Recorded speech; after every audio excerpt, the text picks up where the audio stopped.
दोस्तों, welcome to my YouTube channel Jaiswal series में आपका स्वागत है। आज मैं लेकर चलने जा रही हूँ कक्षा 7 हमारा भूमंडल। इसका हम दूसरा पार्ट लेकर आए हैं, उसे आज हम पढ़ाएंगे। आप लोग बहुत अच्छे तरीके से देख लीजिएगा, बहुत अच्छे से मैं पढ़ा दूँगी, आप लोग को पूरा याद हो जाएगा। चलिए आइए देखते हैं। पृथ्वी के स्थल रूप पाठ का नाम क्या है? पृथ्वी के स्थल रूप। पृथ्वी के धरातल पर हमें विभिन्न प्रकार की स्थलाकृतियाँ देखने को मिलती हैं। पृथ्वी के धरातल पर हमें विभिन्न प्रकार की स्थलाकृतियाँ देखने को मिलती हैं। इन स्थलाकृतियों से ही प्राकृतिक भूदृश्यों का निर्माण होता है। इन स्थलाकृतियों से किसका निर्माण होता है? प्राकृतिक भूदृश्यों का निर्माण होता है।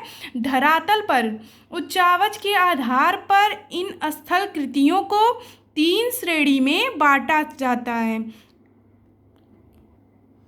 इन स्थल श्रेणियों को कितने श्रेणी में बांटा जाता है? तो 3 श्रेणी में। प्रथम श्रेणी के उच्चावच महाद्वीप एवं महासागर होते हैं। प्रथम श्रेणी में कौन कौन से आते हैं? महाद्वीप, द्वीप एवं महासागर। द्वितीय श्रेणी के उच्चावच पर्वत, पठार एवं मैदान आते हैं। तृतीय श्रेणी के उच्चावच में टीले, नदी, घाटियाँ, डेल्टा ये सब आते हैं। तो आइए हम लोग देखते हैं। तो प्रश्न ऐसे आ सकता है, स्थल कृति किसे कहते हैं? तो स्थल कृति पृथ्वी की सतह के आकार एवं आकृतियों को स्थलाकृति कहते हैं। और फिर ऐसे भी आ सकता है उच्चावच। उच्चावच का अर्थ क्या है? धरातल की ऊंचाई नीचाई से बनने वाले प्रतिरूप को उच्चावच कहते हैं। किसी भी क्षेत्र की स्थलाकृतियों के निर्माण में शैलों की महत्वपूर्ण भूमिका होती है, कड़ी एवं मजबूत। तो आइए देखते हैं। यहाँ पर आपका दिया हुआ है पर्वत, घाटी, पहाड़ी, मैदान यहाँ पे है, और पर्वत इधर, और फिर घाटी, पहाड़ी, पठार, पर्वत ऐसे दिया है। आपके भी बुक में होगा, आप लोग देख लीजिएगा। आगे चलते हैं। चट्टानों की पर्वत, पहाड़ियों एवं पठारों के निर्माण में महत्वपूर्ण भूमिका निभाते हैं, भूमिका होती है। इसके विपरीत कम दृढ़ता वाली चट्टानों जैसे चिकनी मिट्टी, बालू आदि के मैदान, टीले, छोटी एवं नीची पहाड़ियों का निर्माण होता है। निर्माण के आधार पर स्थलाकृतियों को 3 मुख्य प्रकार होते हैं। स्थलाकृतियों के 3 मुख्य प्रकार होते हैं। कौन कौन से? पर्वत, पठार एवं मैदान। इन्हें धरातल पर द्वितीय श्रेणी के स्थल रूप कहते हैं। पर्वत, पठार, मैदान किस श्रेणी में आते हैं? तो द्वितीय श्रेणी में आते हैं।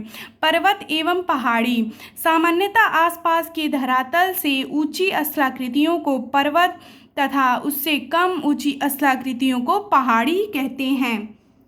पर्वत साधारणतया समूह में होते हैं, इसे पर्वत श्रेणी कहते हैं। पहाड़ दूर से ही स्पष्ट रूप से दिखाई देने लगते हैं। पहाड़ आपको दूर से ही स्पष्ट रूप से दिखाई देने लगते हैं एवं इनका शिखर क्षेत्र अपेक्षाकृत संकुचित होता है।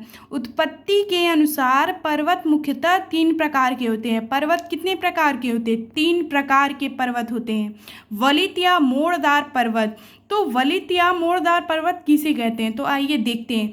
जब चट्टानों में पृथ्वी की आंतरिक शक्तियों के कारण मोड़ या वलन पड़ जाता है तो उसे मोड़ पर्वत कहते हैं। वर्तमान युग में सभी बड़े पर्वत मोड़दार या वलित पर्वत हैं। इस समय बहुत से पर्वत मोड़दार या वलित पर्वत हैं।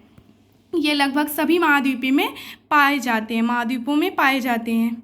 तो यहाँ पे आपको चित्र में दिख सकता है मोड़दार पर्वत। कुछ प्रमुख वलित पर्वत Himalaya, Elbrus, Alps, Atlas, Drakensberg, Rockies, Andes, Great Dividing Range आदि हैं। इनका विश्व के मानचित्र पर अवलोकन करें तो मानचित्र में आप लोग को दिखाए गए हैं।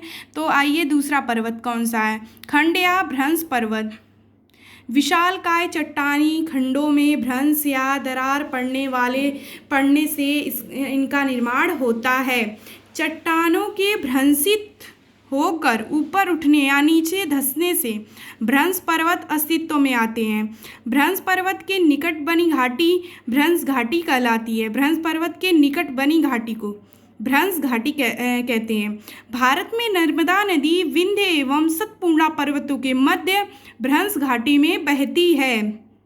विश्व के प्रमुख भ्रंश पर्वत Vosges, Black Forest, Sierra Nevada आदि हैं। हमारे देश में पश्चिमी घाट भ्रंश पर्वत का प्रमुख उदाहरण है। तो भ्रंश पर्वत आप लोग को दिख सकता है।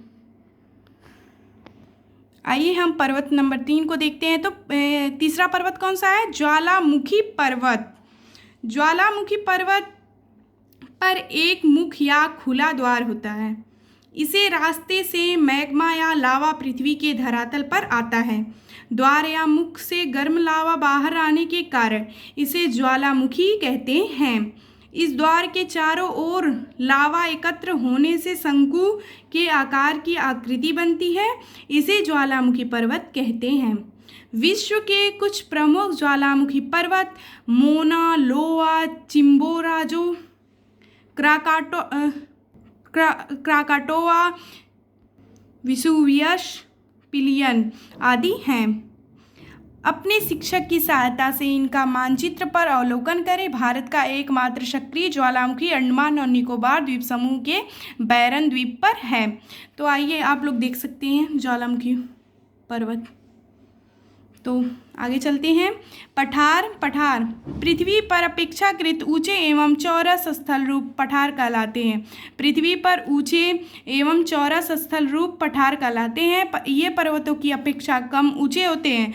पर्वत से कम ऊंचे होते हैं, परंतु इनका शिखर छोटे छोटे उच्चावच को छोड़कर समतल एवं सपाट होता है। पठार के किनारे खड़े ढाल वाले होते हैं। अफ्रीका महाद्वीप का अधिकांश भाग पठार है। भारत का प्रायद्वीपीय भाग पठार का प्रमुख उदाहरण है। विश्व के कुछ अन्य प्रमुख पठारों का मानचित्र पर अवलोकन करें। साइबेरिया का पठार, पश्चिम ऑस्ट्रेलिया का पठार, ब्राज़ील का पठार, कोलंबिया का पठार, कनाडा शील्ड आदि का। मैदान तो प्रायः भूपटल पर समतल किंतु निचले स्थल रूपों को मैदान कहते हैं। इनका ढाल मंद होता है तथा छोटे छोटे उच्चावच को छोड़कर ये समतल एवं सपाट होते हैं। उत्तर भारत का मैदान विश्व के प्रमुख मैदानों में से एक है। विश्व के कुछ अन्य प्रमुख मैदान यूरोप का मैदान, साइबेरिया का मैदान, वांगोंगहो का मैदान, उत्तरी अमेरिका का मैदान, मध्य एशिया का मैदान आदि हैं। तो ये हमारा चैप्टर कंप्लीट होता है। आइए आपको क्वेश्चन आंसर की ओर लेकर चलते हैं। तो आप देखिए आप लोग का क्वेश्चन कैसे कैसे पूछता है।